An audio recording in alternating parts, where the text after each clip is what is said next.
No, zdravím. Krásny večer vám prajem. Je síce už neskoro, ale pozerám, že ešte dosť ľudí je online, tak sa pripájam. Ja som mala dnes veľmi taký akčný deň, nádherný workshop, takže sa veľmi z toho teším a také možno myšlienky by som chcela s vami pozdieľať, len ešte skúsim, či to mám, no, zvuk nemám až taký dobrý. Dobre, takže teraz by to malo byť už OK.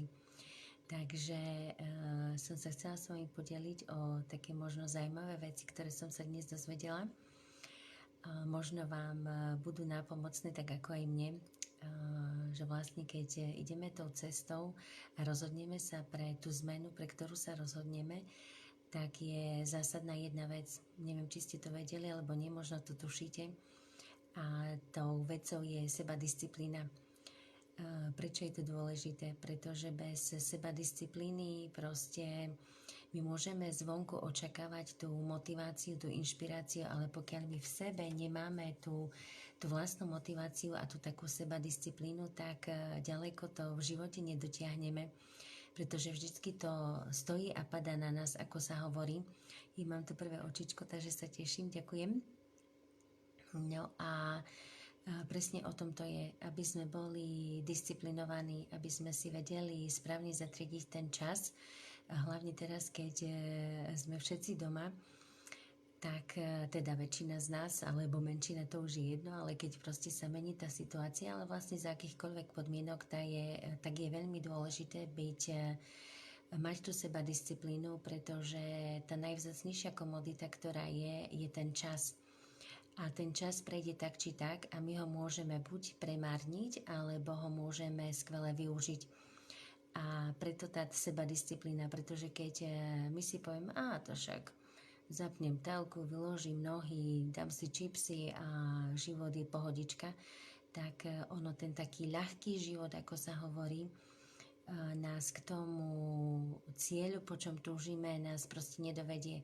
Ale keď my túžime, keď máme také väčšie ciele v tom živote, nielen naplňať to poslanie, ktoré sme dostali, objaviť ho najprv v sebe, potom za ním si ísť, až kým jednoducho ho nesplníme a zároveň potom pomáhať aj tým iným na tej ich ceste, tak to si vyžaduje tú sebadisciplínu. Možno to skloňujem to slovo veľmi veľakrát, ale je naozaj potrebné, pretože bez sebadisciplíny ono toho veľmi veľa na tej ceste nezmôžeme, ani sa veľmi ďaleko nedostaneme.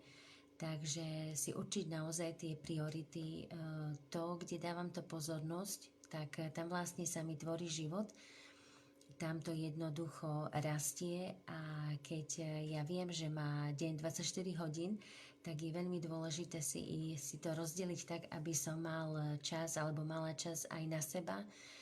A bez toho to nejde. Bez toho, aby sme rastli na sebe, bez toho, aby sme sa my zlepšovali, tak to nepôjde.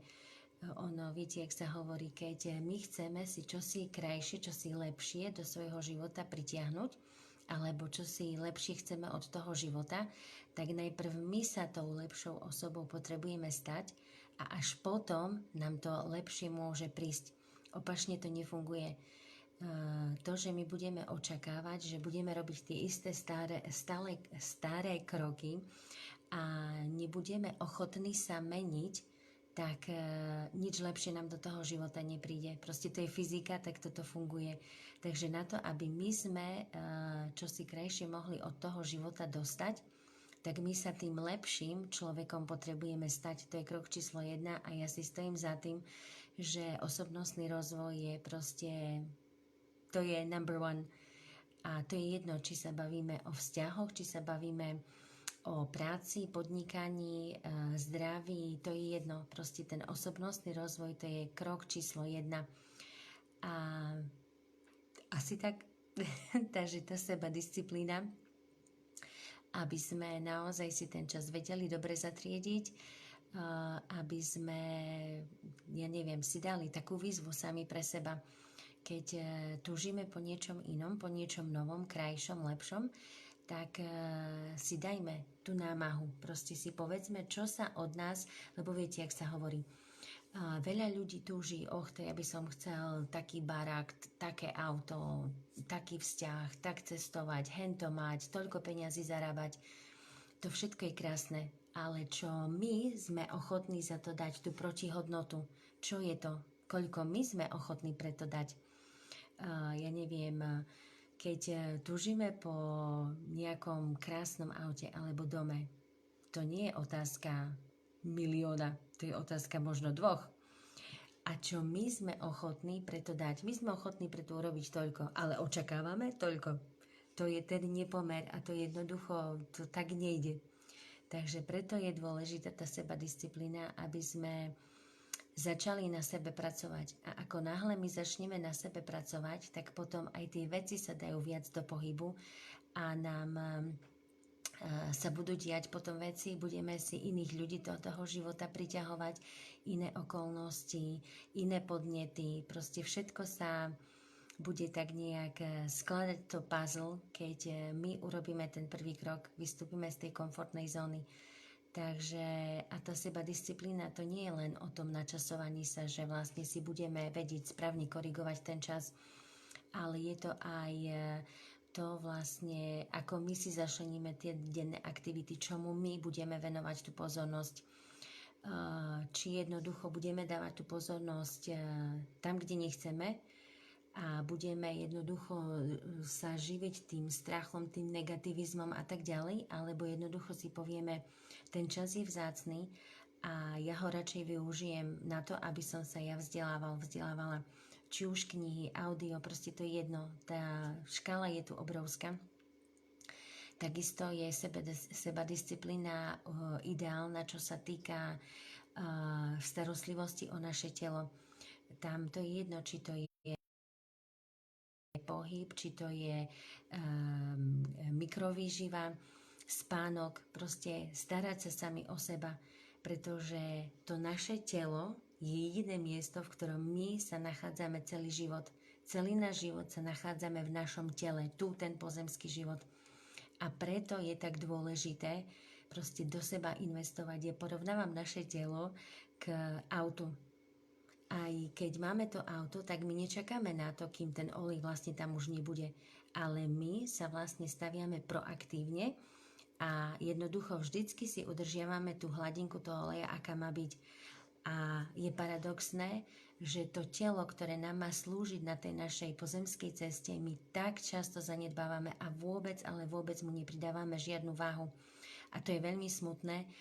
A ja sa to snažím svojim prístupom, svojou celoživotnou filozofiou jednoducho o tom vzdelávať iných ľudí, pretože ja to považujem za viac menej jednu z tých priorit, ktoré v živote sú starať sa o to svoje telo, aby nám slúžilo, aby sme jednoducho aj v tej 80-ke, 90-ke proste boli vitálni, plní energie a mali radosť, sa vytešovali napríklad z tých vnúčat, alebo proste si užívali ten čas, tú slobodu, tú voľnosť a nemuseli končiť s nejakými civilizačnými ochoreniami, pretože to je takisto voľba. A to aj Bruce Lipton hovorí proste, to, že sme si zvykli na to, že je tu, ja neviem, Alzheimer, rakovina, kardiovaskulárne ochorenia a neviem čo všetko, to nie je normálne. To je niečo, čo sme sa, jak by som to nazvala, čo sme prevzali za niečo, čo je normálne, ale to normálne nie je. Pretože normálne je starať sa o svoje zdravie, o svoje telo, pretože máme len jedno a nebrať ho ako samozrejmosť. Takže dneska asi som nadčiahla vlastne do rôznych týchto oblastí, ale to všetko súvisí s tou sebadisciplínou. A ešte možno taká ďalšia vec, je to o tej práci. Keď niečo chceme dosiahnuť, tak my nemôžeme sedieť s vyloženými nohami na stole, ale potrebujeme zdvihnúť ten zadok a jednoducho makať. Pretože keď chceme očakávať v živote krajšie veci, tak my potrebujeme niečo pre to urobiť, aby sa k nám to lepšie dostalo. To je vlastne tá naša úloha. A v neposlednej rade je to aj takisto vytrvalosť, pretože je veľmi veľa ľudí, ktorí čosi začnú a jednoducho sa nadchnú pre niečo a potom vlastne tá eufória splasne a oni si povedia, a tak to nie je nič pre mňa, pretože zistia, že to vyžaduje tú prácu. A málo kto je pripravený proste jednoducho pracovať. Ľudia si myslia, že tie pečené holúby padajú z neba, ale tak toto vôbec nie je.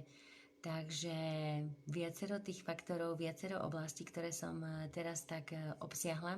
Pevne verím, že to bolo napomocné a to bolo niečo, čo som si dnes zobrala z dnešného workshopu, tak som si povedala, že sa s vami o to podelím. Budem rada, keď pozdieľate svoje takéto reakcie na tento môj vstup a čo si vy z toho vezmete, čo vás oslovilo, ako to vy celé vnímate, po prípade ten váš uhol pohľadu. Takže ďakujem veľmi krásne, prajem dobrú nocku, pretože aj ten spánok je veľmi dôležitý, aby to naše telo dokázalo regenerovať, takže ideme spinkať. Majte sa krásne, potom zase na budúce. Ahojte.